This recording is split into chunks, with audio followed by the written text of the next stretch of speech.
Hello guys, dahil proud Davaoenyo tayo, ipapakita natin ang kagandahan ng Davao City.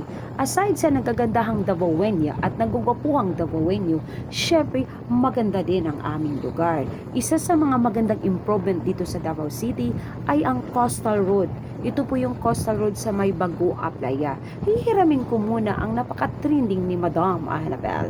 O kitang-kita nyo naman, nakikita nyo naman kung gaano kaganda ang aming Coastal Road. Anyways, by the ways, ang Davao City, ang pinakamalaking city dito sa Pilipinas.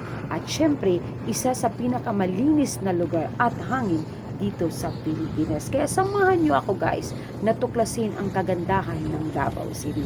Kaya babay muna!